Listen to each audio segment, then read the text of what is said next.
If this story caught your interest, don't forget to subscribe to our channel and tell us what city you're watching from. Let's continue. A light August drizzle tapped against the windows of the 23rd floor office, blurring the view of Park Avenue into a smear of yellow and grey lights. Ryan Miller barely noticed the scenery as his fingers flew across the keyboard, answering emails that seemed to multiply by the minute. Another contract closed, another meeting scheduled, another commitment that would keep him away from home until late at night. At 38, he had built a tech empire, but the price of that achievement had been far too high. The framed photo on his desk watched him in silence. Megan, with that radiant smile that could light up any room, held little Haley on her lap while caressing the already prominent bump of her second pregnancy. The picture had been taken 3 months before everything fell apart. Before the day she simply vanished, leaving only a cryptic note, scattered clothes, and a void that no amount of professional success could ever fill. 2 years had passed since then. 2 years in which Ryan had tried every possible way to find answers. The NYPD investigated. Friends were questioned. Private detectives chased down every lead, but Megan had become a ghost. Some suggested she might have chosen to leave, unable to cope with the pressures of motherhood and marriage. Others spoke of darker possibilities that Ryan refused to consider. In the end, all that remained was uncertainty and a dull ache that never fully healed. His phone buzzed on the desk, pulling him back to the present. It was a text from Chloe. "The kids have eaten. Haley's a little quiet today, but it's probably just from school. Michael fell asleep early. Don't worry, everything's under control. Ezo." Ryan sighed, a mix of relief and guilt. Chloe had been a godsend in the midst of the chaos. She had appeared in his life a few months after Megan's disappearance, introducing herself as an old college friend of his wife's. She said she'd only found out what happened because she saw a news report and felt she had to help. At first, Ryan was cautious, but her kindness, her affectionate way with the children, and the knowledge she demonstrated about Megan slowly broke down his defenses. She knew stories from their college days, remembered preferences and quirks that only someone close would know. She spoke of a trip they took together to the Hamptons, of an eccentric professor they both adored, of dreams and plans Megan had shared. It all seemed to fit perfectly. And when Chloe offered to help with the kids, claiming she worked freelance and had a flexible schedule, Ryan accepted with a gratitude that bordered on desperation. In the following months, she became indispensable. She cared for Haley and little Michael, with a dedication that seemed genuine. She organized the house, prepared meals, took the kids to the pediatrician, and attended the parent-teacher conferences Ryan couldn't make. Little by little, she occupied more and more space in their family routine, and Ryan, consumed by work and his unresolved grief, let it happen. Mrs. Davis, the housekeeper who had been with the family since before Haley was born, seemed increasingly quiet. Ryan attributed it to her advanced age and her own grief for her missing employer. The grey-haired woman with calloused hands had been like a mother to Megan, and her disappearance had left her devastated. But something in the way she avoided Chloe, the way her eyes filled with worry when the two were in the same room, should have been a red flag for Ryan. It should have, but it wasn't. It was almost 10 p.m. when he finally shut down his computer and cleared his desk. The office building was practically empty, only the hum of the air conditioning and the echo of his footsteps in the hallway breaking the silence. In the elevator, he caught his reflection in the mirror and barely recognized himself. His eyes had deep, dark circles. His face was thinner, his shoulders slumped under the invisible weight he carried. Traffic was lighter than usual for a weekday.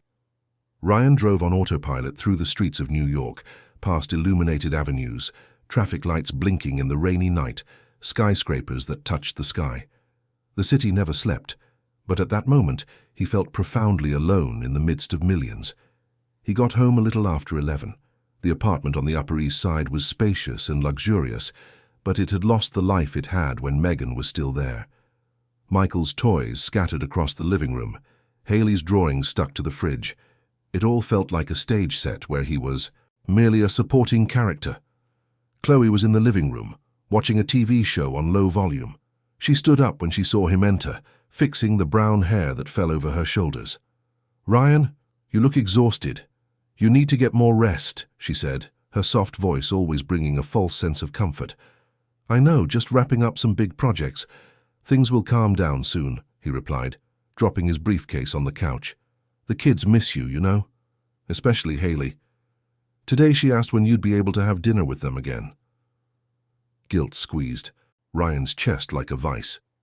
I'll make it up to them this weekend. I'll take them to the park, spend the whole day with them. Chloe smiled, but there was something in that smile that didn't quite reach her eyes. They'll love that. I'll let you get some rest. Good night. Ryan went upstairs in silence, stopping first at Haley's room. The little girl was asleep, hugging a pink teddy bear, her dark hair spread across the pillow. He leaned in, kissed her forehead, and noticed her brow was furrowed even in sleep, as if a nightmare were troubling her. For a moment he thought about waking her, talking to her, asking about her day, but he decided against it. She needed her sleep, and he didn't have the energy to be the father he was supposed to be. In the next room, Michael was snoring softly in his crib. At 1.5 years, the boy was the spitting image of his father, with the same brown eyes and slightly wavy hair. Ryan adjusted the blanket over his son and stood there for a few minutes, listening to the child's peaceful breathing, wishing the peace of that moment could extend to the rest of their lives. But peace was an illusion. The next morning, Ryan woke up to his alarm at 6, as always. He showered, dressed automatically, and went downstairs for breakfast. Chloe was already in the kitchen, making pancakes while humming softly. She was wearing one of the aprons that used to belong to Megan, and for a second, Ryan felt a strange discomfort, but he pushed the thought away. "Good morning. I made your favorite pancakes," she announced cheerfully. "Thanks, Chloe. You didn't have to. I like taking care of you, of all of you." She poured him coffee and sat across from him. "Ryan, I wanted to talk to you about something." He looked up, chewing a bite. "Go ahead." "It's about Haley. I've noticed she's been very withdrawn, you know? She doesn't talk to me much, just stays in her room drawing or reading. Sometimes I think she still hasn't gotten over the situation with Megan." Hearing his wife's name from Chloe's lips always caused a knot in Ryan's stomach. Haley's sensitive. She was very attached to her mom. "I know, and that's exactly why I think you should consider taking her to a child psychologist, someone who can help her process all of this." The suggestion made sense, but something about the way Chloe presented it bothered Ryan. Maybe it was paranoia, maybe it was guilt, but he felt as if she were implying he wasn't capable of properly caring for his own daughter. "I'll think about it," he answered curtly. Before Chloe could press the issue, Haley appeared in the kitchen, still in her pajamas, dragging her teddy bear by the arm. Her eyes were puffy, as if she'd been crying during the night. "Good morning, sweetie," Ryan said, opening his arms. The girl ran to him and threw herself into his lap, hugging him tightly. "Daddy, are you staying home today?" "I can't today, honey. But I promise on Saturday we'll spend the whole day together. What do you want to do?" Haley didn't answer right away. Her eyes darted to Chloe, who was watching the scene with a smile that tried to look loving, but had an artificial quality to it. "Haley, dear, do you want me to make you some pancakes too?" Chloe asked, approaching them. The girl shrank further into her father's lap. "No, thank you." "But you love pancakes. Come on, I'll make them with those chocolate chips you like." "I said I don't want any." Haley's voice came out louder than expected, surprising even herself. Ryan frowned. "Haley, don't talk to Chloe like that. She's being nice." The girl's eyes filled with tears. She slid off her father's lap and ran upstairs, slamming her bedroom door shut. An awkward silence filled the kitchen. Chloe sighed, shaking her head. "She's been so difficult lately. I really think she needs professional help, Ryan." He stood up, disturbed. "Let me go talk to her." "No, let me. You have to get to work, and I have more time to handle these situations."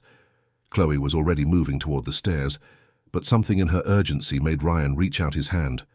"No, I'll go." His voice was firm, almost aggressive. Chloe stopped, and for a split second a look of genuine irritation crossed her face before being replaced by her mask of understanding. "Of course. You're her father." Ryan went up the stairs, his heart pounding. He knocked lightly on Haley's door. "Honey, can I come in?" Silence. "Haley, please. I need to talk to you before I go. To work. The door opened slowly. Haley was sitting on her bed, hugging the teddy bear, tears still streaming down her cheeks. Ryan came in and closed the door behind him, sitting next to his daughter. What happened down there? Why were you so rude to Chloe? The girl bit her lip, the conflict clear in her childish eyes. I don't like her, Daddy. But why? She's so nice to you, to Michael. She takes care of you when I can't be here. She's not nice. She just pretends. Haley's voice was a trembling whisper.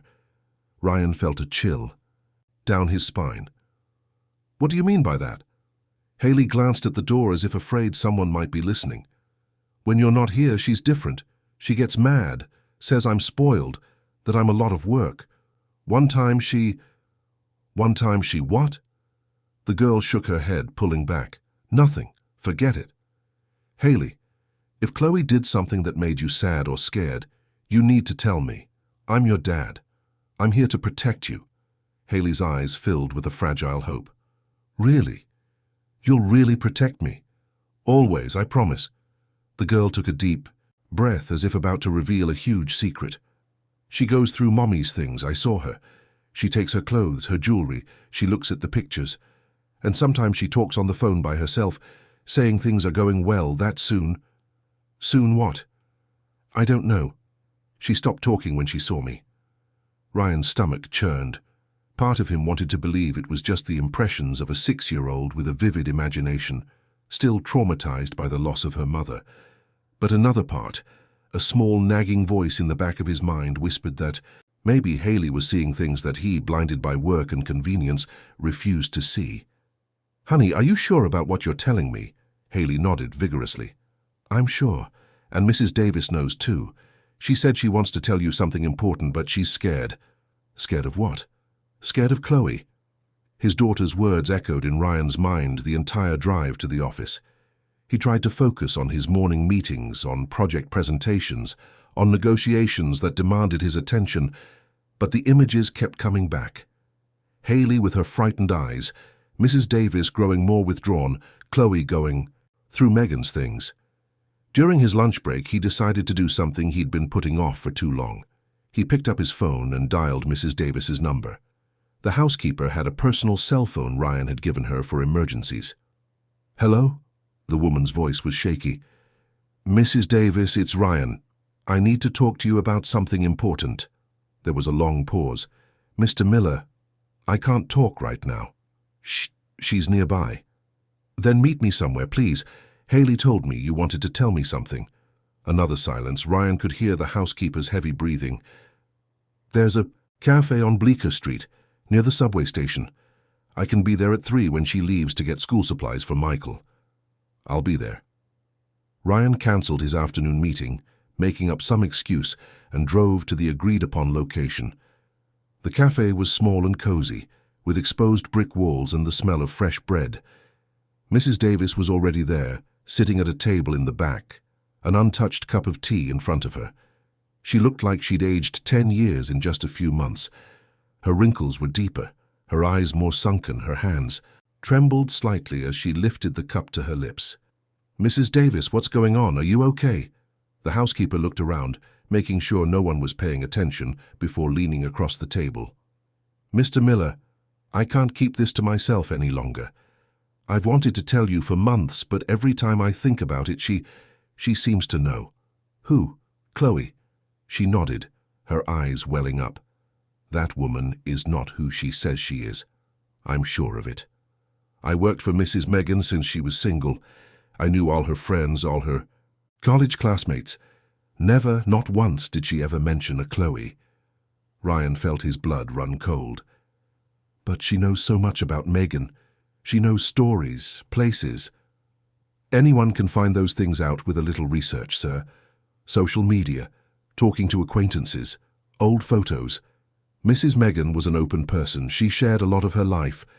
It would be easy for someone to piece together information and create a convincing story. Why didn't you tell me this before? Tears streamed down Mrs. Davis's wrinkled cheeks. Because I was afraid. She threatened me, sir. She said if I opened my mouth, She'd make up a story that I was stealing from the house, that she'd report me. And I need this job. I'm a widow. My children depend on me. But I can't stay silent anymore, not when I see what she's doing to those children. What is she doing? She's isolating them from everyone. She convinced you to let go of the part-time nanny. She made the private tutor quit by saying Haley was too rebellious. She pushed away their school friends with excuses about allergies and illnesses that don't exist. And there's more. Ryan leaned forward, his heart racing. Go on. She goes through everything. Your documents, the office papers you bring home. I've seen her taking pictures of things with her phone, writing down information. And she has a phone she keeps hidden, different from the one she normally uses. I heard her on it once saying everything was going according to plan, that soon she'd have full access. Full access to what? Mrs. Davis shook her head. I don't know, but Mr. Miller, that woman is plotting something. And I think it might have something to do with Mrs. Megan's disappearance. The words fell like bombs on Ryan. For 2 years he had searched for answers, desperate for any clue that would explain his wife's vanishing. And now this possibility, this terrible connection between Chloe and Megan, exploded before him like a devastating revelation. What are you suggesting? I don't know, sir. I just know this woman appeared out of nowhere, right after Mrs. Megan disappeared. She knew too many details, fit into your life too perfectly. It's as if she was waiting, planning. Ryan ran his hands over his face, trying to process it all. I need proof. I can't just accuse her without being sure. Then start paying attention. Watch her. And for God's sake, protect those children. Haley is terrified, but she's afraid to speak up. Little Michael is too young to understand, but he feels it too. I see it in his eyes. They talked for another half hour, Mrs. Davis recounting small incidents that seemed insignificant on their own, but formed a disturbing pattern when put together. The way Chloe controlled who came and went from the house, how she monitored phone calls, how she subtly manipulated Ryan into working more and more, pushing him away from the children. When Ryan returned to his office, his head was spinning. He tried to focus on work, but it was impossible. Every memory of the past few months was now tainted with suspicion. The way Chloe always knew exactly what to say, how to comfort him, how to make herself indispensable. Was it all calculated? That evening he arrived home earlier than usual. Chloe seemed surprised to see him. Are you okay? Did something happen? She asked, and Ryan swore he saw a flash of genuine concern in her eyes. Or was it just an act? Just tired. Decided to leave early. He watched her every move, every expression, searching for signs of the lie Mrs. Davis had exposed. I'm glad you're taking better care of yourself. The kids were so happy when I told them you'd be home early today. She smiled, and again Ryan found himself confused. Was it possible this was all just paranoia? A housekeeper jealous of the attention Chloe was getting? He went up to Haley's room and found his daughter drawing. When she saw him, her face lit up in a way that made Ryan's heart ache with guilt and love. Daddy, you're home early. I am, sweetie. I wanted to spend more time with you. He sat beside her on the bed.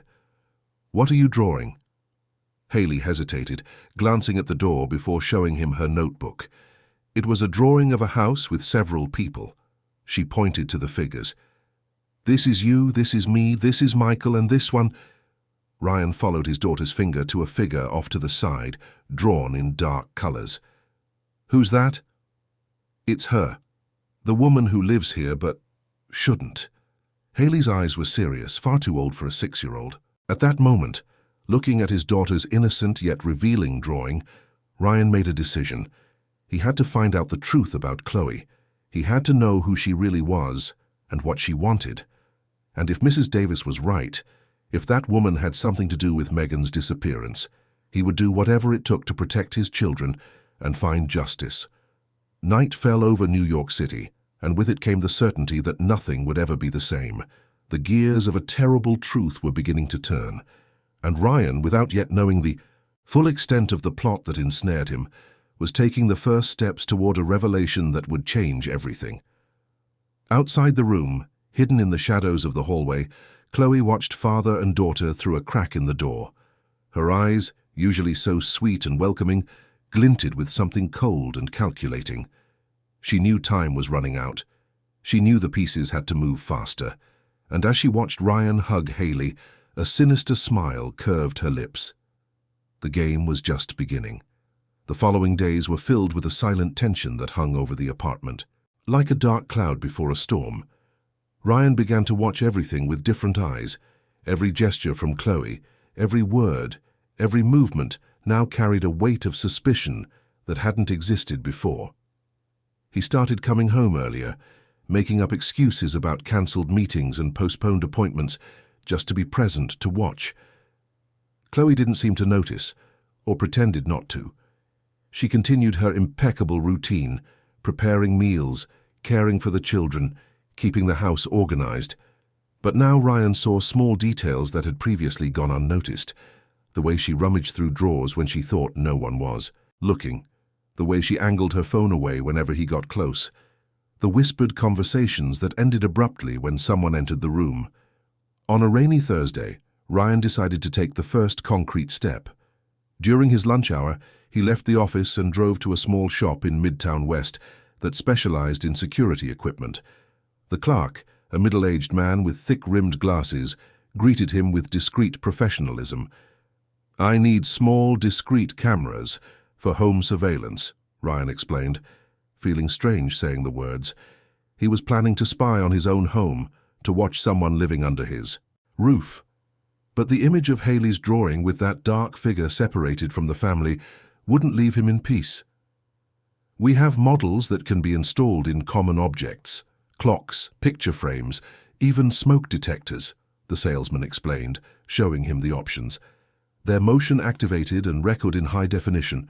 You can access the footage remotely from your phone." Ryan bought 3 cameras and the installation instructions. That same night, after everyone had gone to sleep, he installed one in the hallway leading to the kids' rooms, disguised as a smoke detector. Another was placed on the living room bookshelf, inside an old picture frame. The third went in his home office, hidden among the books. He felt like a spy in his own house, but also like a father finally waking up to protect his children. On Friday morning, Ryan had an important meeting with investors that he couldn't miss. He left the children with Chloe, but for the first time in months, he felt a tightness in his chest as he closed the door.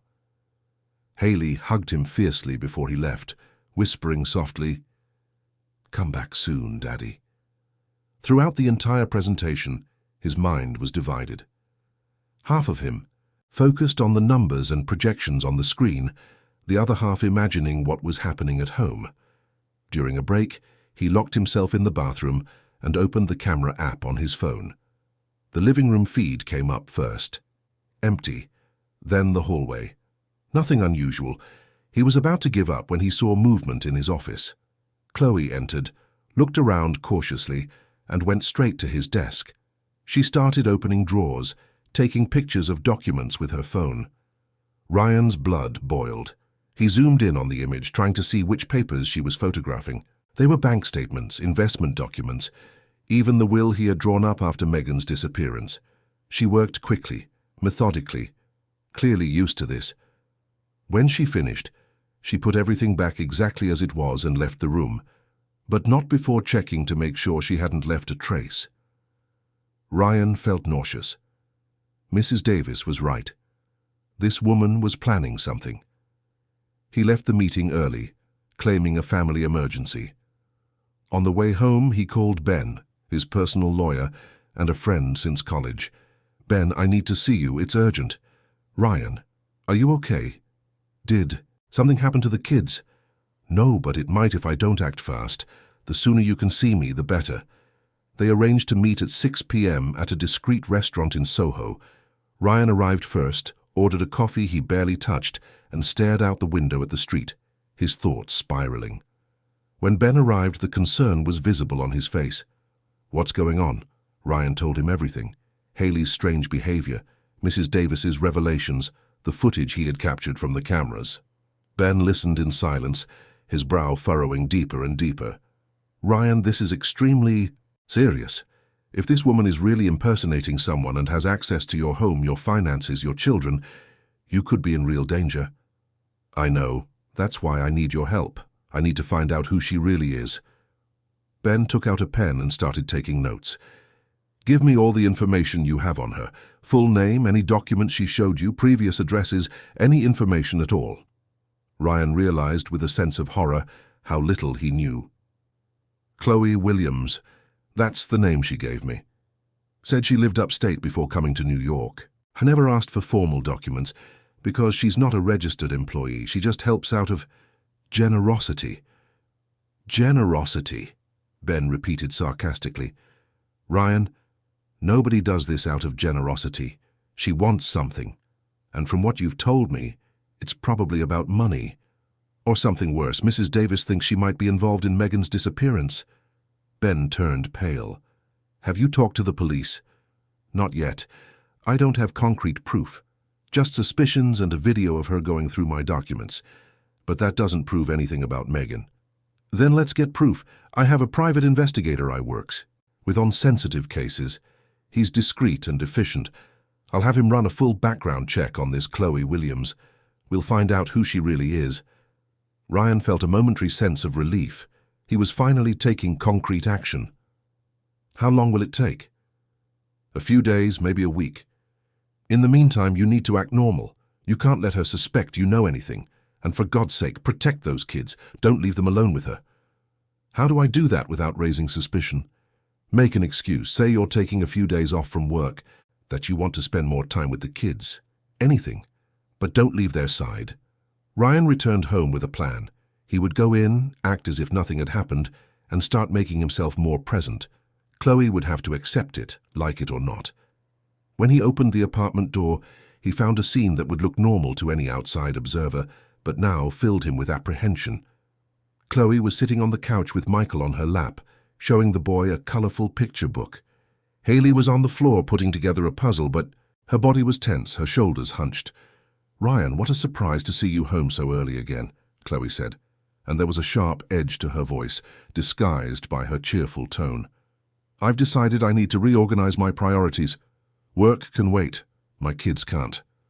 He walked over, picked up Michael, and sat down next to Haley, who immediately leaned against him. That's wonderful. The kids will love having you around more. Chloe's smile didn't reach her eyes.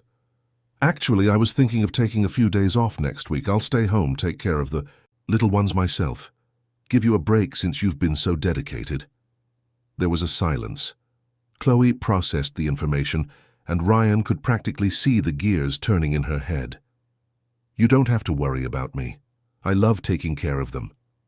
I know, but I insist. You deserve some time for yourself. In fact, I thought you could visit your family upstate. You've been here a while, you must miss them. Another pause. My family? We're not very close. I'd rather stay here, helping you all. Still, I think it's important. I'm going to insist on it. Ryan kept his tone light, but there was a firmness in his words. Chloe stood up, smoothing her skirt.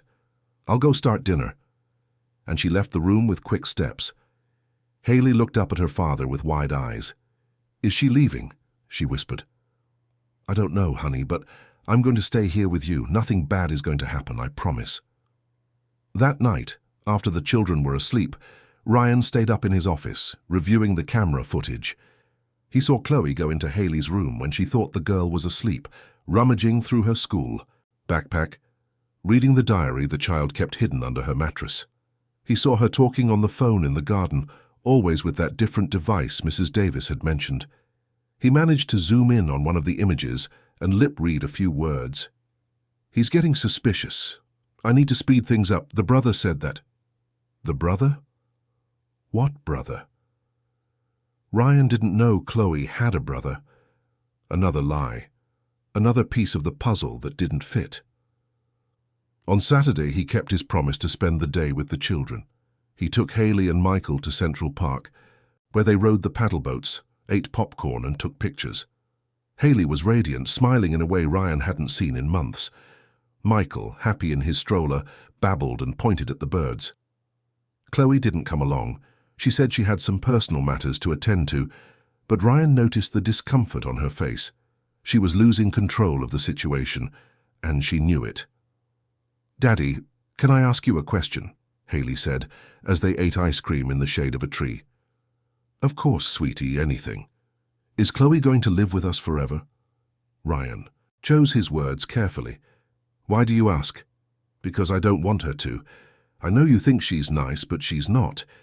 She says mean things when you're not here, and she wears Mommy's clothes sometimes. I saw her. Ryan's heart skipped a beat. What clothes? That blue dress Mommy loved, and the pearl earrings. She looks at herself in the mirror and pretends she's Mommy. Ryan pulled his daughter into a hug. Honey, I believe you, and I promise I'm going to fix this. But I need you to be strong and brave for a little while. Longer, okay? You can't tell Chloe we talked about this. Why? Because it's important. Do you trust me? Haley nodded, clutching the teddy bear she always carried. When they returned home that afternoon, they found Chloe packing a suitcase. Ryan felt a flash of hope, but it was quickly crushed when she explained. I thought maybe you were right. I'm going to visit some friends in Montauk. I'll stay for a few days, give you this space to be with the kids. I'll be back on Tuesday.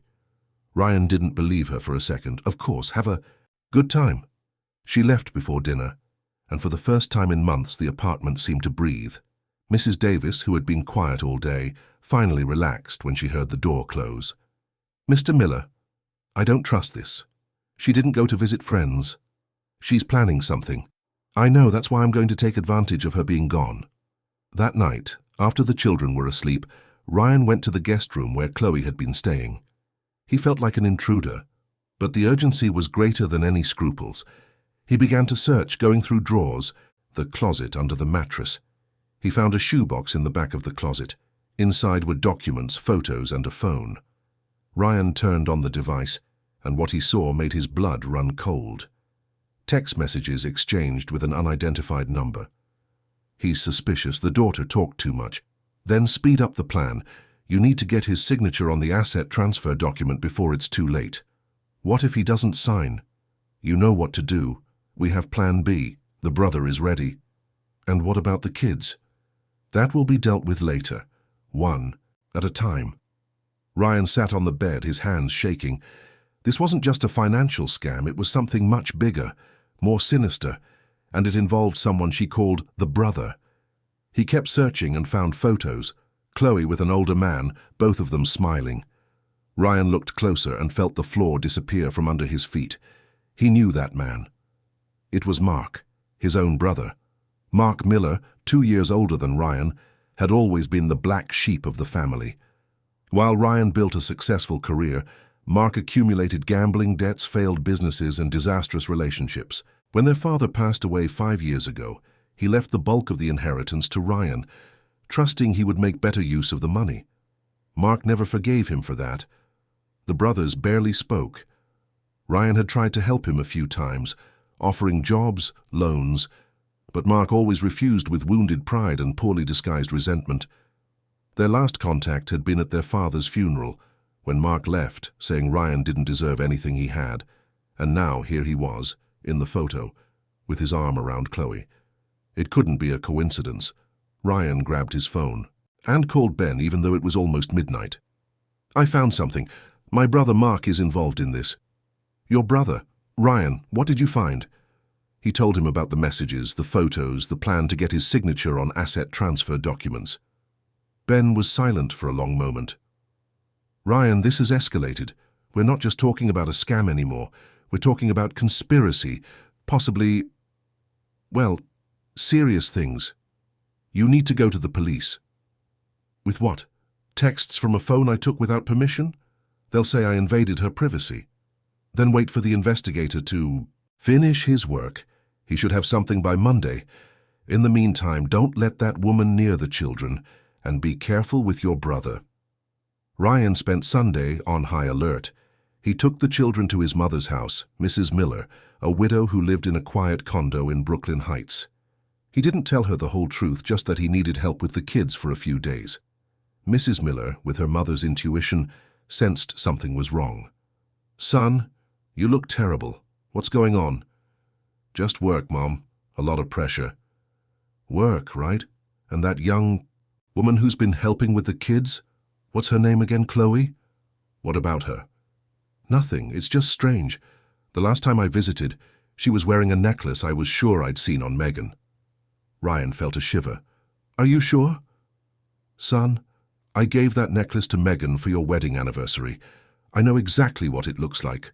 Why would that woman be wearing it? Another confirmation. Chloe wasn't just investigating Megan's life. She was literally trying to take her place. On Monday morning, Ben called. The investigator finished his report. Ryan, you need to sit down. For this. They met at Ben's office. The investigator, a serious man in his 50s named Owen, opened a folder full of documents.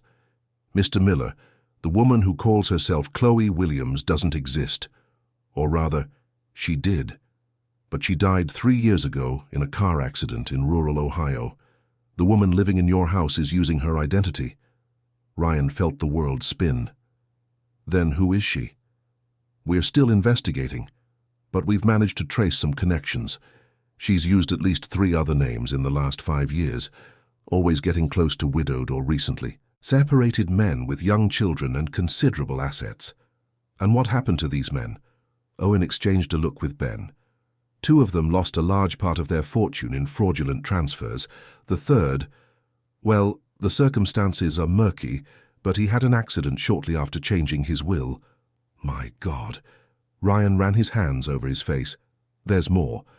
We found a link between her and your brother Mark. They met at least a year ago, long before she appeared in your life, and there are records of bank transfers between them. They planned this from the beginning. Apparently, yes. And Mr. Miller, there's something about your wife I need to mention. Megan disappeared shortly after a doctor's appointment at a private clinic. I managed to access the records. She had gone for a routine postpartum checkup and mentioned to the doctor that she was feeling strange, with constant dizziness and nausea that didn't seem normal. She was being poisoned, Ryan whispered, the terrible truth finally taking shape. We don't have proof of that, but it's a possibility that can't be ignored, especially since Chloe, or whatever her real name is, was previously investigated on suspicion of poisoning. In another case, though she was never formally charged due to lack of evidence. Ryan stood up, pacing back and forth. They killed Megan. My brother and this woman killed my wife to get my money. Ryan, wait. Ben grabbed his arm. We don't have enough proof of that yet. Megan's body was never found. We can't say for sure that something definitively happened. But you know it's true. It all fits. She disappears mysteriously. This woman shows up out of nowhere, knowing everything about her. My brother is involved. There's a plan to rob me. I know. And that's why we're going to the police now. With everything Owen has uncovered, we have grounds for a formal investigation. But when Ryan returned home that afternoon, accompanied by Ben and ready to permanently remove Chloe from his life, he found the apartment empty. Mrs. Davis was sitting in the kitchen, pale and trembling. Mr. Miller, she came back an hour ago. She took all her things and left. But before she left, she said something. What? She said, tell Ryan he may have won this battle, but the war is far from over. And if he thinks he's seen the worst, he's sorely mistaken. Ryan and Ben exchanged a worried look. Chloe knew she'd been discovered and had fled, but she clearly wasn't ready to give up on her plans. The kids. Where are the kids? Ryan felt panic rising. Still with your mother. She called a little while ago and said everything was fine. Ryan rushed to grab the phone to call his mother, but at that exact moment, his cell phone rang. It was an unknown number. He answered with trembling hands. Hello? Ryan. The voice was Mark's, but there was something in it that had never been there before. Something dangerous. We need to talk. Mark, what did you do? Where is Megan? A dry laugh. Always so predictable, little brother. Always thinking you're smarter than everyone else. But you know what? You have no idea what you've gotten yourself into. If you've hurt my family, your family. Our family, Ryan. Dad's money should have been split evenly. That company should have been mine too. But no, the golden boy had to get everything, didn't he? This has nothing to do with money. You're involved in Megan's disappearance. Silence. Then, meet me tomorrow at Dad's old warehouse in Queens. Come alone. If you bring the police or your nosy lawyer, things will get a lot worse for everyone, especially for those precious little kids you love so much. The line went dead. Ryan stood frozen, the phone still in his hand, terror and rage battling for space in his chest. You're not meeting him alone, Ben declared. It's obviously a trap. He mentioned the kids. I can't risk it. Then we go with the police, let them handle it. But Ryan knew it wouldn't be that simple. Mark and Chloe had planned everything meticulously. For a long time. They had cards up their sleeves he didn't know about. And now, with their true identities and plans exposed, they were cornered. The most dangerous kind of desperate. That night, Ryan couldn't sleep. He stayed in the kids' room, watching Haley and Michael breathe peacefully. Unaware of the danger surrounding them, he made a silent promise there, in the darkness. No matter what happened, no matter what he had to do, he would protect his children. And he would find out the truth about Megan. The truth he suspected would be more painful than anything he had ever faced. Outside, in the city that never sleeps, Chloe and Mark were reorganizing their plans. The initial play had failed, but they had alternatives.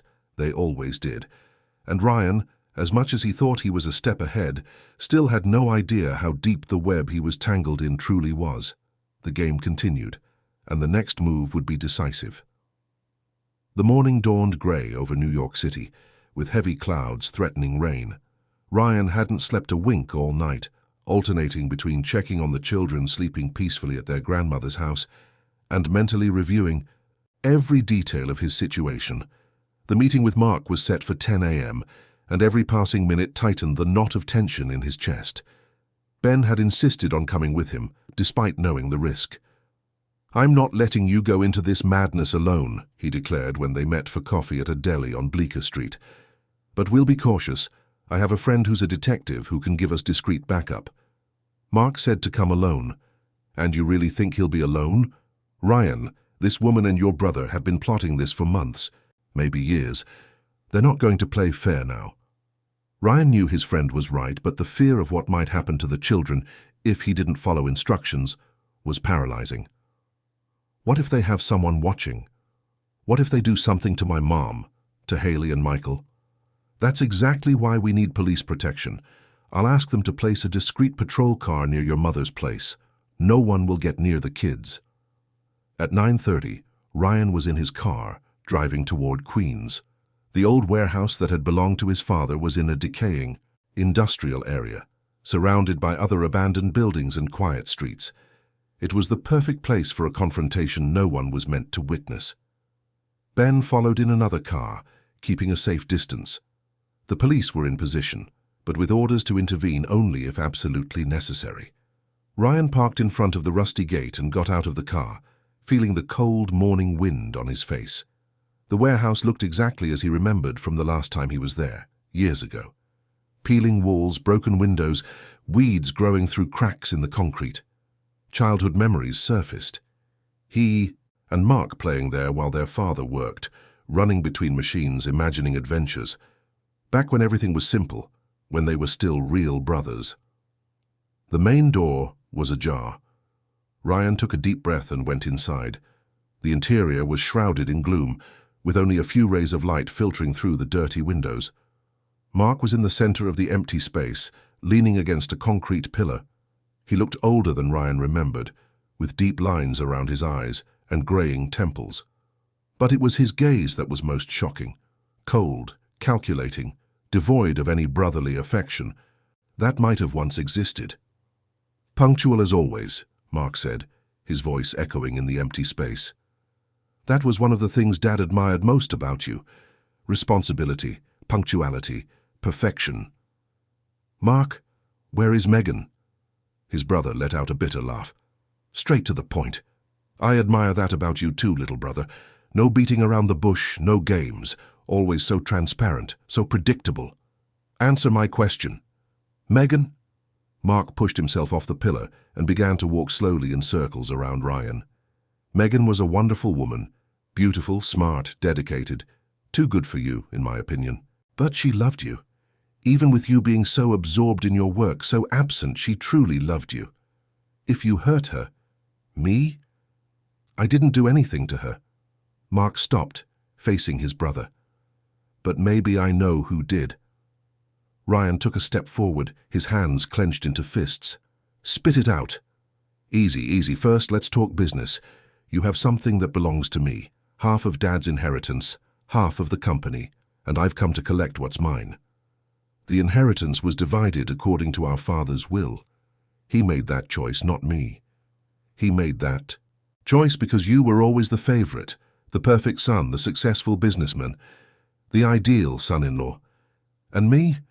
I was always the failure, the screw-up, the one who could never do anything right in his eyes. Mark's voice trembled with suppressed rage. But you know what I've learned, Ryan. I've learned that it doesn't matter what the will says. In the end, the one who has the guts to do what needs to be done is the one who gets everything. So that's it? You set all this up for money, out of jealousy. It's not just money, it's justice. It's recognition that I deserve just as much as you. And when you're no longer in the way, when those children are under my legal guardianship as the only living relative, I will finally have what should have always been mine. The words hit like blows. You're insane if you think I'll let you get near my kids. You won't have a choice. Mark gave a signal, and Chloe stepped out of the shadows. She looked different. Without the mask of kindness and sweetness, her face was pure ice. The eyes that had once seemed so welcoming were now as hard as stone. "Ryan, what an unpleasant surprise," she said sarcastically. "I thought you were smarter. I thought it would take you longer to figure it out. Who are you? What's your real name?" "Does it matter? Names are just tools. Identities are masks we wear to get what we want. You can call me Chloe, you can call me whatever you want. In the end, what matters is that I'm very good at what I do." "And what is it you do?" "Conning widowers, robbing families." She smiled, but there was no humor in it. "I find opportunities. And when a rich man loses his wife under convenient circumstances and is left vulnerable with small children to raise, well, it's only natural that someone shows up to help." "Convenient circumstances," Ryan repeated, nausea rising in his throat. "You killed Megan." "I didn't say that." Chloe glanced at her nails, indifferent. "But let's suppose, hypothetically, that someone had facilitated her departure, that someone had put small doses of something in her vitamins during her pregnancy, that this someone had waited patiently until her body was weak enough. It would be very clever, don't you think?" Ryan lunged, but Mark stepped between them. "Careful, little brother. You're at a disadvantage here. Where is her body? What did you do?" Chloe sighed, as if the conversation were becoming tedious. "Does it really matter? She's not coming back. You need to accept it and move on. Actually, we had a much better plan for you. We were going to let you live your life, just sign a few papers, transfer a few accounts. In a few years, when everything was consolidated, you would have had an unfortunate accident, and Mark would have become the children's guardian. Simple, clean, efficient. But you ruined everything. With your cameras and your paranoia," Mark added. "Now we have to speed things up."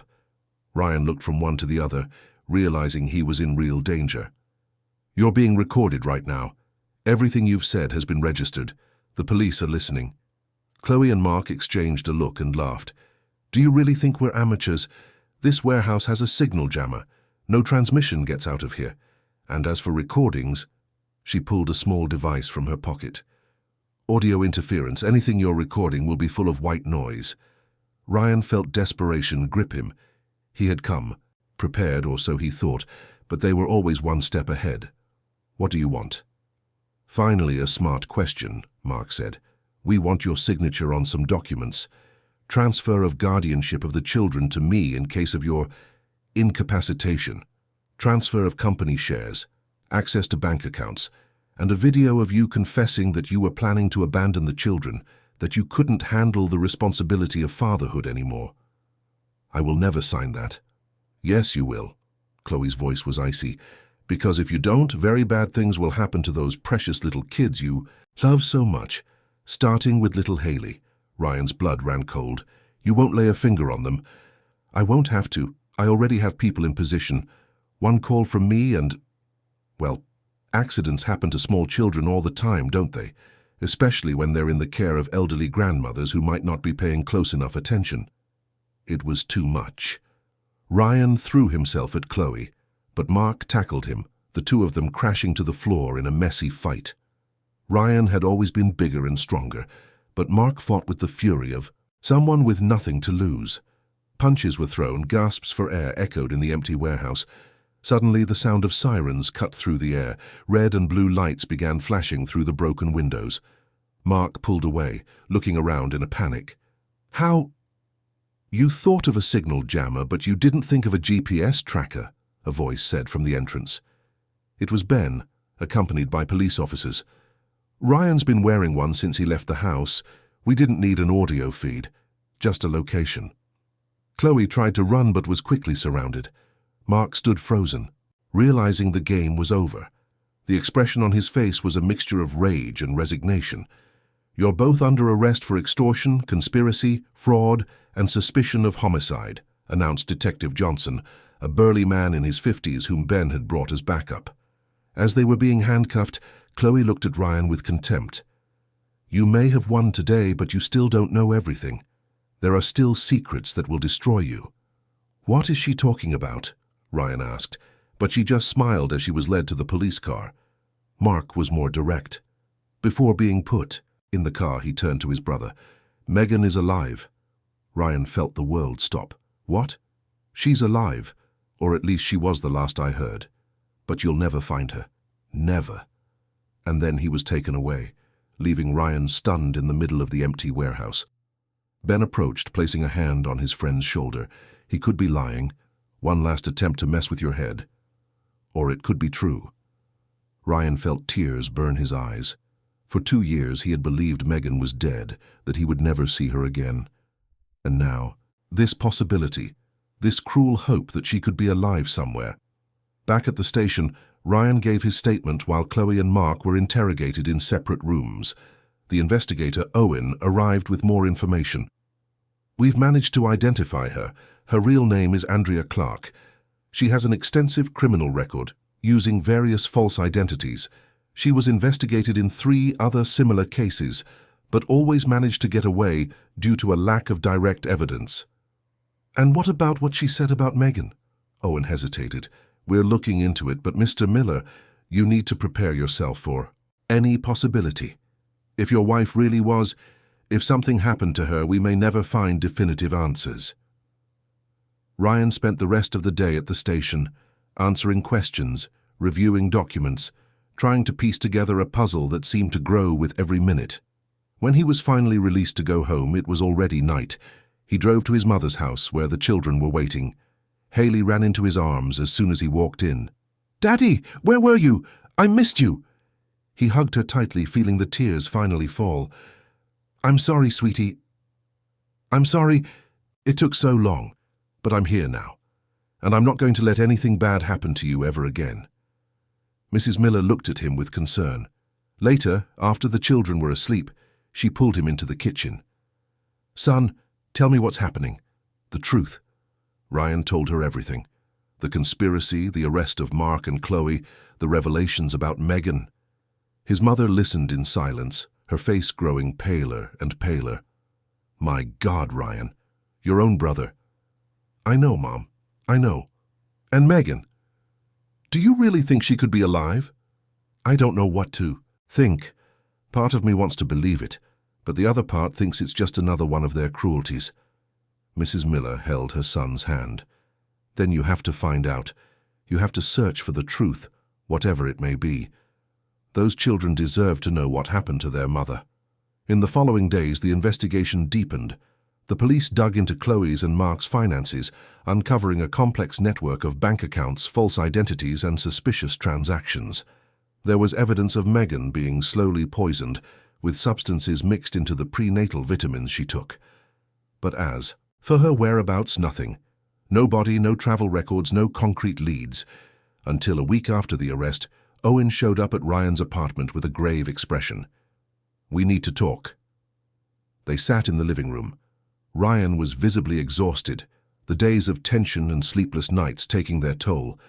We found something, a rural property registered under one of the fake names Andrea used. It's in the Catskills. It's isolated, abandoned. We went to check it out and... Ryan leaned forward. And? We found evidence that someone was there, recently. There are signs the property was used as some kind of hideout or a prison. Was Megan there? We don't know, but we found some things that belonged to her, clothes, personal items, and a diary. Owen handed him a worn notebook. Ryan opened it with trembling hands and immediately recognized Megan's handwriting. He began to read, and every word was a stab to the heart.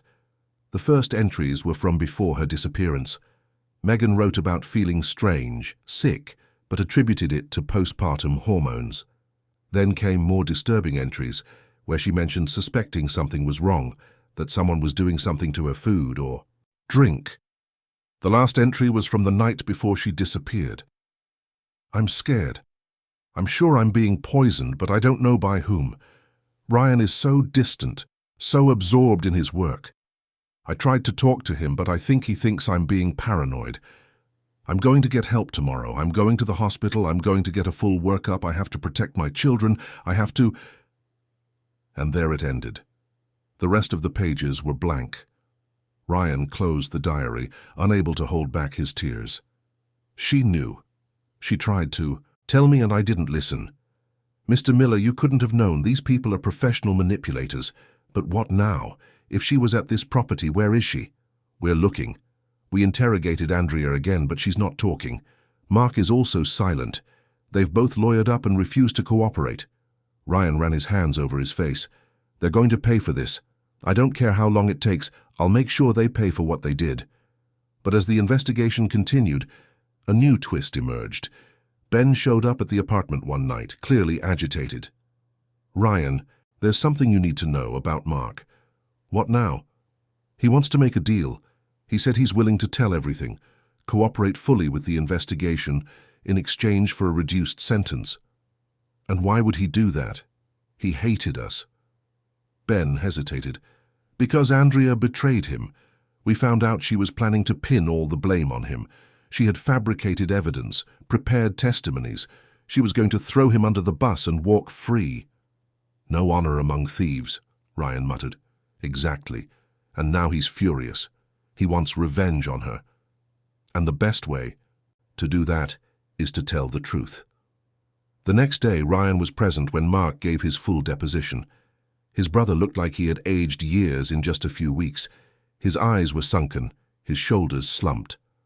I'll tell you everything, Mark began, his voice hoarse. Not because I'm sorry, because I'm not sorry for wanting what was rightfully mine, but because that woman used me, and I'm not going to let her get away with it while I rot in jail. And then, for 3 hours, Mark revealed the full details of the conspiracy, how he had met Andrea through circles of indebted gamblers, how she had proposed the plan to infiltrate Ryan's life, how they had slowly poisoned Megan for months. But Megan figured it out, Mark said. She was smarter than we thought. The night before she disappeared, she confronted Andrea, said she knew she was being poisoned, that she was going to the police. And then? Andrea panicked. She improvised. She convinced Megan she had evidence to show her, that she was going to confess everything. She took her to that rural property, said the documents were there, and when they arrived, Mark paused, for the first time showing something that might have been remorse. And when they arrived, what? Detective Johnson pressed. Andrea kept her there, locked up, said it would only be for a few days, until we could get access to Ryan's accounts. Then we'd let her go. But you didn't, Ryan said, his voice cold as ice. Mark shook his head. I wanted to. I swear I did. But Andrea said Megan knew too much, that if we let her go, she'd ruin everything. She said she had a better plan. What plan? She had connections with people. Who do that kind of thing? Who make people really disappear? Fake documents, a new identity sent far away, very far away. Ryan's heart pounded.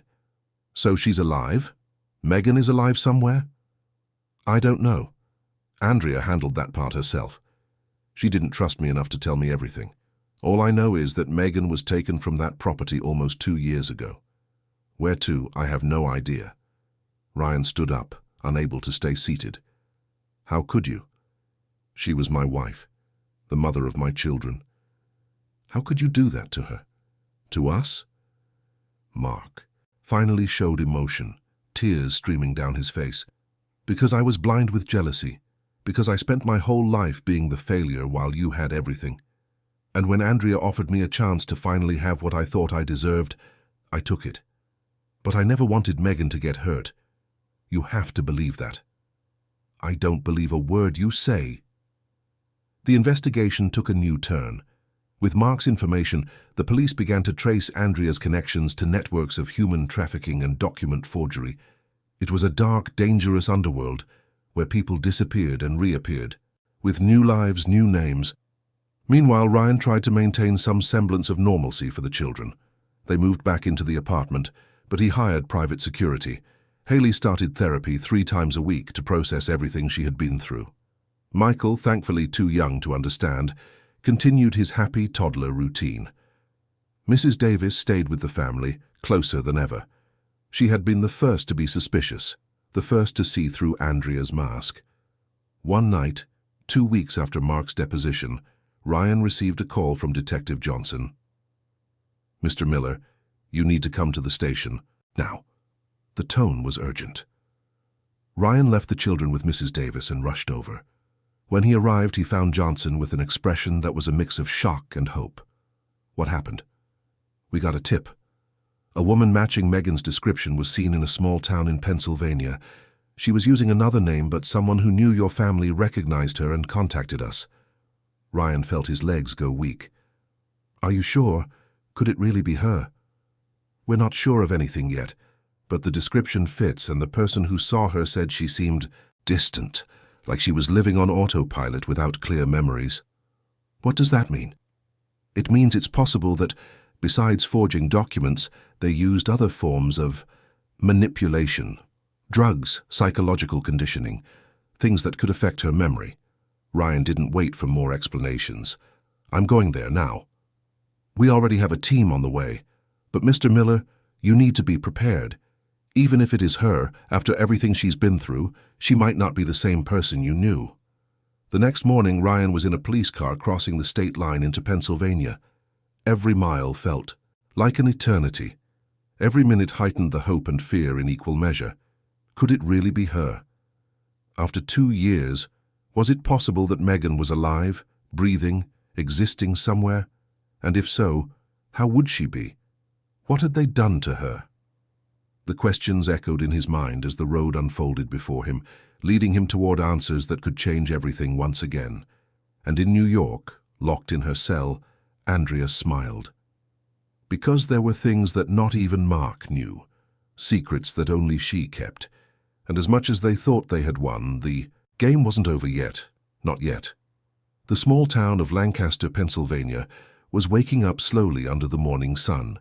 It was one of those places where everyone knows everyone, where the pace of life is slower and worries seem smaller. Ryan watched the scenery from the car window, trying to control the anxiety that threatened to consume him.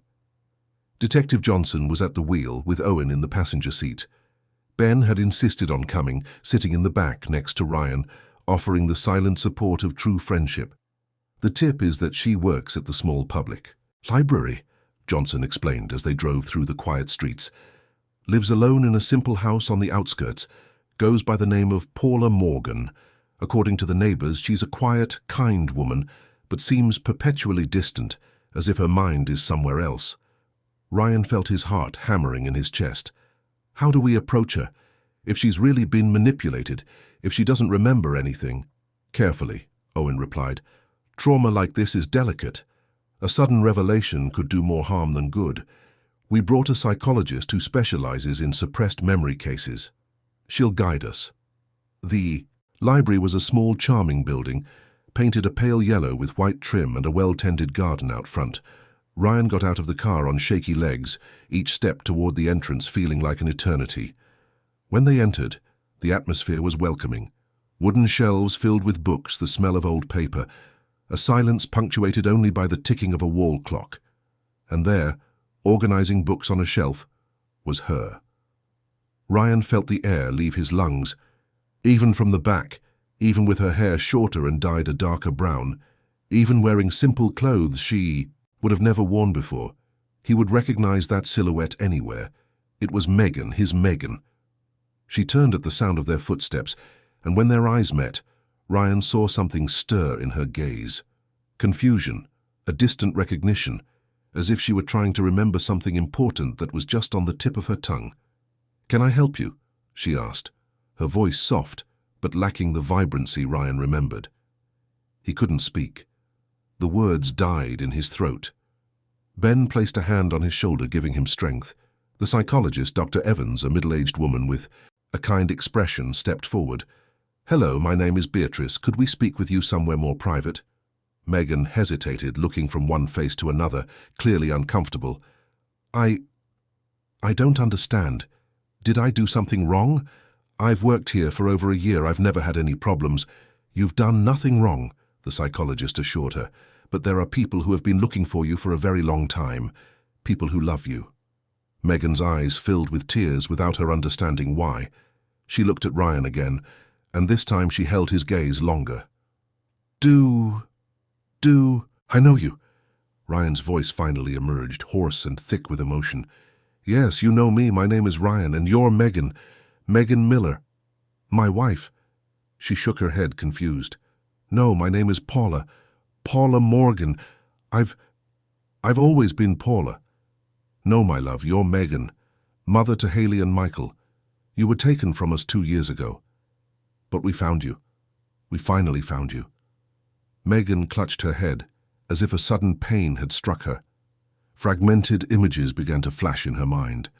A little girl with dark hair smiling. A baby in her arms. A man saying he loved her. A house full of light. And then darkness, confusion, waking up in a strange place with no idea how she got there. I have dreams," she whispered. "Dreams of a little girl calling me Mommy. But I always thought they were just dreams, that they weren't real." Dr. Evans approached gently. "Megan, let's sit down and talk, okay? There are many things we need to explain, but we'll do it slowly, at your own pace." Over the next few hours, in a private room in the library, the story was revealed. In small doses. The psychologist carefully explained as she showed photos, documents, evidence of the life Megan had before. Ryan held her hand, tears streaming freely down his face as he watched his wife struggle to reclaim pieces of herself. "They drugged you," Dr. Evans explained. "They used substances that affect memory, combined with intensive psychological suggestion. They convinced you that you were someone else, planted false memories. It's a rare technique, but it's been documented in human trafficking cases." "But why?" Megan asked, her voice trembling. "Why would they do this to me?" "For money," Ryan answered. "They wanted my fortune, my company. And you were in the way, but they couldn't kill you. I don't know if it was conscience, cowardice, or just keeping you alive as collateral. But they sent you far away with a new identity." Megan looked at the photos. Her wedding, radiant in a white dress. Newborn Haley in her arms. Michael still in her belly. Each image sparked distant echoes, emotions she didn't know she had. "I remember, vaguely, being pregnant, being very sick, being afraid." Her hands trembled. "And then there's a void. I woke up in a hospital somewhere I didn't recognize, with documents saying I was Paula Morgan, that I'd had an accident that affected my memory. There was a woman, she said she was my cousin, that she would take care of me. She brought me here, helped me get this job, and then she left." "That woman was part of the network," Owen explained. "We're sure of it now. Andrea had contacts all over the country, people who did this kind of dirty work." Megan covered her face with her hands, sobbing. "My children, my babies, they grew up without me. 2 years. I lost 2 years of their lives." Ryan pulled her into a hug, finally able to touch the woman he thought he had lost forever. "They're okay. Haley is 6 now. She's smart and brave. Michael is 1.5 years. He's starting to talk. They need you. We need you." "But what if I can't remember? What if I never go back to being who I was? Dr. Evans intervened gently. Megan, memory can return with time, with therapy, with exposure to familiar people and places. But even if some memories never fully come back, you can rebuild. You can create new memories. The important thing is that you're alive and you can go back to your family. I'm so scared, Megan confessed. What if my children don't recognize me? What if they don't accept me after so long? Haley never stopped looking for you, Ryan said, his voice choked with emotion. She drew pictures of you every day. She talked to your photos before she went to sleep. And Michael, he needs to know his mother. He needs to have that chance. It took 2 more days of conversations, intensive therapy, and psychological preparation before Megan felt ready to return to New York. She was still confused, fragmented, struggling to separate true memories from implanted ones, but there was a certainty growing inside her.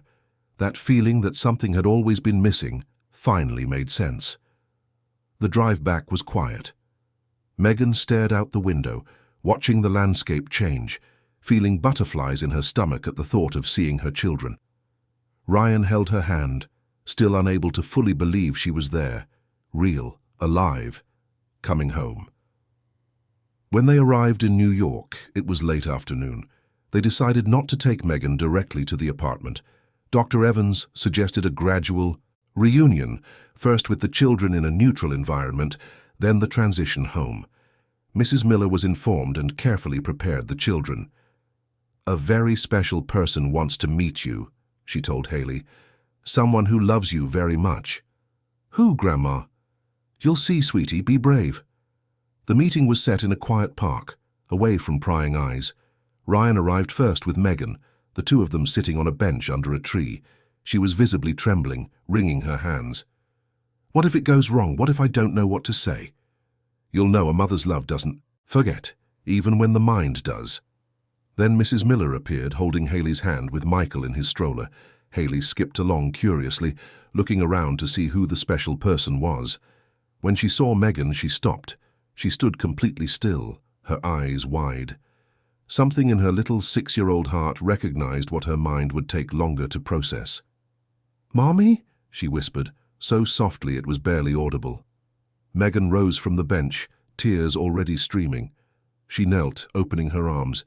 "Yes, my love, it's Mommy. I'm back." Haley ran. She ran with all the strength in her short little legs and threw herself into her mother's arms, sobbing in a way that both broke and healed hearts. "Mommy, Mommy, I knew it. I knew you'd come back. I told Daddy you didn't really leave." Megan held her tight, smelling her daughter's hair, feeling the warmth of her hug, and suddenly memories exploded. She remembered holding this little body for the first time, nursing her, singing lullabies, braiding her dark hair. It all came back in waves that made her laugh and cry at the same time. "I'm sorry, my love. I'm so sorry it took me so long. To come back. Mommy was lost, but they found me. I'm here now." Michael, still in his stroller, looked curiously at the woman his sister was hugging. Ryan picked him up and approached slowly. "Michael, this is your son," he said, his voice thick with emotion.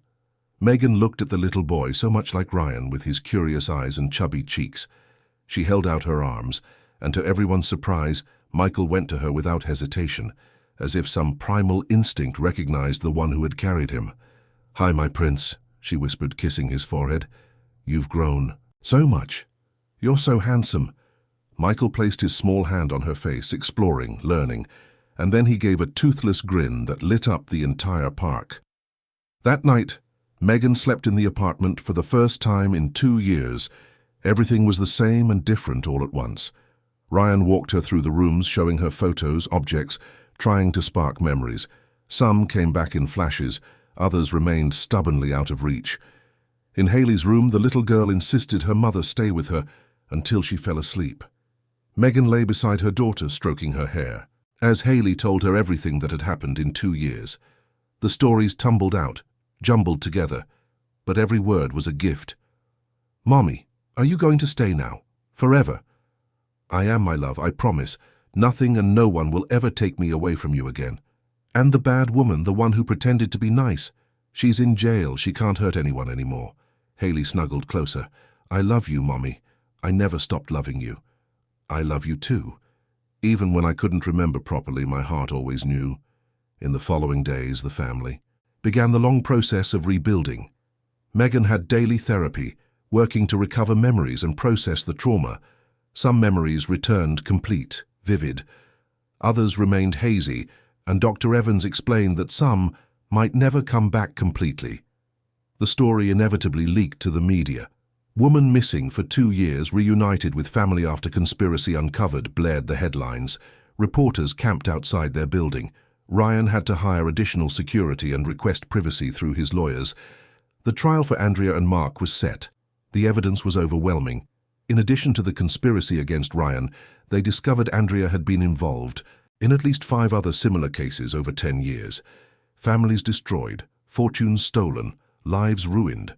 She had built a veritable career in crime. Mark, for his cooperation, got a plea deal. He would receive a lesser sentence, but would still spend years in prison. When Ryan saw him for the last time before the sentencing, his brother looked like a broken man.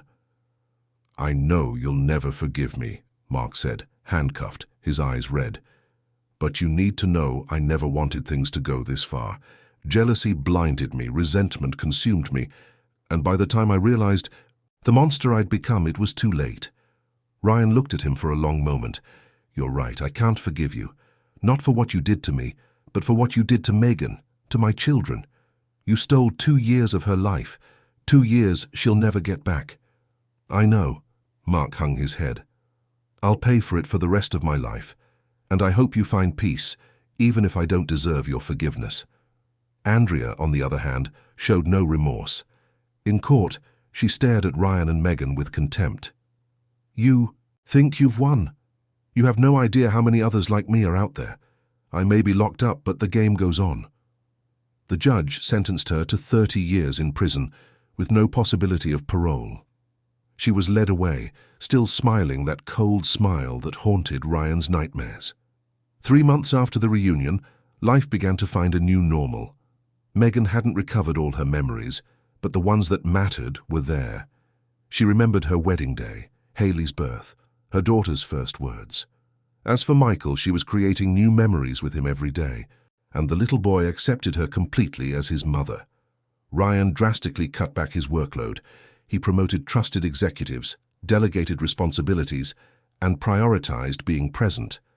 Some nights he still woke up in a panic, thinking it had all been a dream. But then he would hear Megan's breathing beside him, and the sweet, healing reality would bring him back. Mrs. Davis remained with the family, now not just as a housekeeper, but as an essential part of their family structure. She, who had never given up, who had always known something was wrong, deserved to be there to see the family reunited. One Saturday, 6 months after the reunion, Ryan woke to the smell of pancakes. He went downstairs and found Megan in the kitchen, making breakfast while humming softly. Haley was drawing at the table, and Michael was banging a spoon on his high-chair tray, making happy noises. It was such a simple, ordinary scene, but it represented everything. It represented victory over darkness, over evil, over those who tried to destroy what was most precious. Megan looked up and smiled when she saw her husband, that smile he thought he'd never see again. "Good morning, love. I felt like making pancakes. I remembered the recipe I used to make."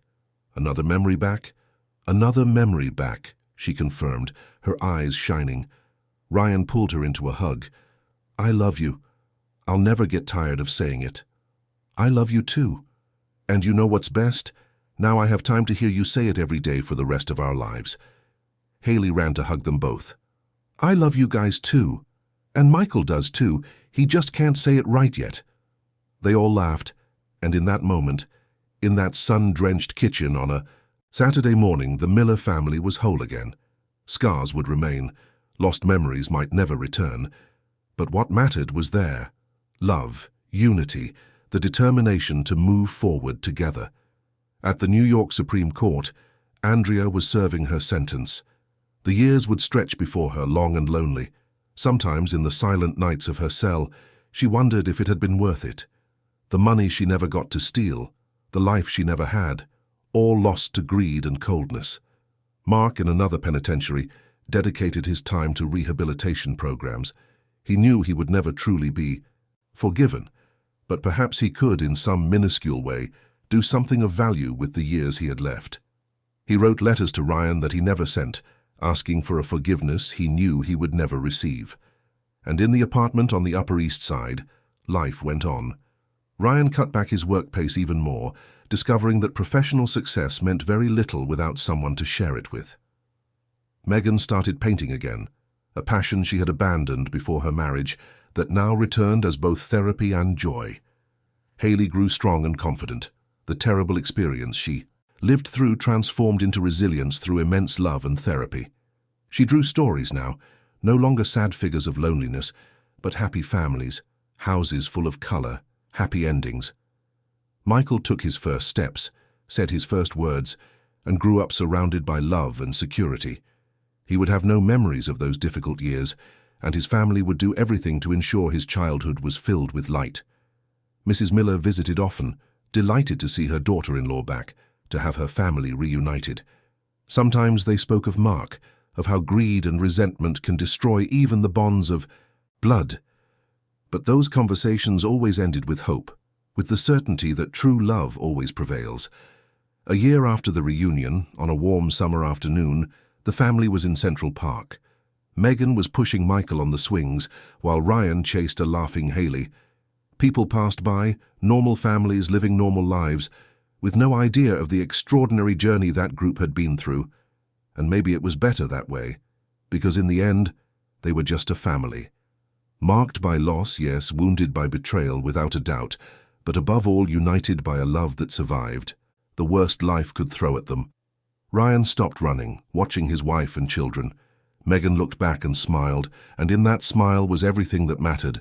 Promises kept, hopes realized, a life rebuilt brick by brick on the rubble of tragedy. The journey hadn't been easy. There were nights of nightmares, days of tears, moments of doubt if they would ever overcome it all.